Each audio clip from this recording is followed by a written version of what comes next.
Kate Coleman still woke in the night, her hands searching for the baby who had never cried.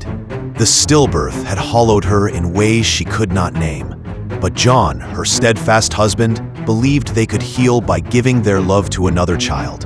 At the orphanage, she noticed Esther immediately, a small girl in a neat Victorian dress, hair tied with ribbons, painting with delicate precision.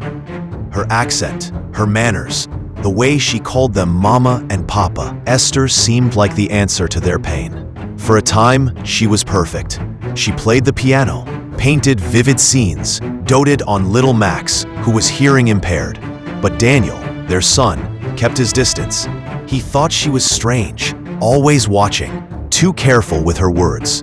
Kate began noticing odd things: Esther's refusal to undress around others, the Bible hidden under her mattress, with a photo of a man she didn't recognize. Then came the playground incident. Esther shoving a classmate off a slide. She smiled sweetly afterward, as though nothing had happened. John brushed it off, but unease settled over Kate. Seeking answers, she turned to Sister Abigail, who hinted at trouble in Esther's past. The nun's warning reached Esther's ears.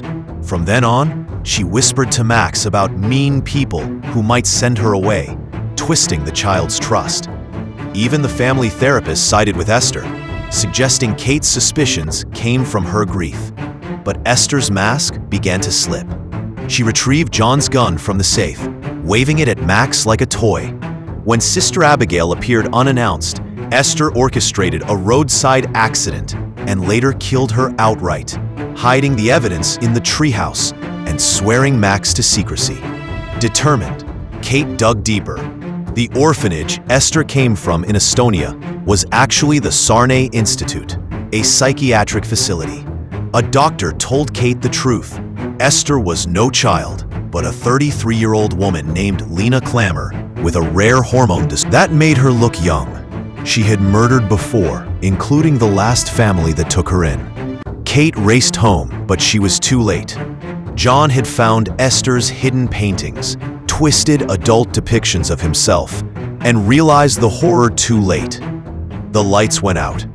Esther stabbed him again and again. Kate arrived to chaos, John bleeding out, Max gone. She searched frantically until she saw her daughter fleeing toward the garden, Esther in pursuit with a knife. The chase spilled onto a frozen lake under the moon's pale light. They fought, slipping and gasping, the ice groaning beneath them. Max fired John's gun, cracks spiderwebbing across the surface. The ice gave way, and both Kate and Esther plunged into the black, freezing water. Under the surface, Esther's grip closed around Kate's ankle, her voice warping through the bubbles. "Mommy, please." Kate broke free, bursting into the icy night air. She hauled herself onto the ice, Esther's fingers clawing at the edge. For one fleeting second, Kate saw the child she had wanted to believe in. Then she remembered John's lifeless body, Max's terror, Daniel's screams. Kate kicked hard. Esther vanished beneath the water. Kate pulled Max close, holding her as sirens grew louder.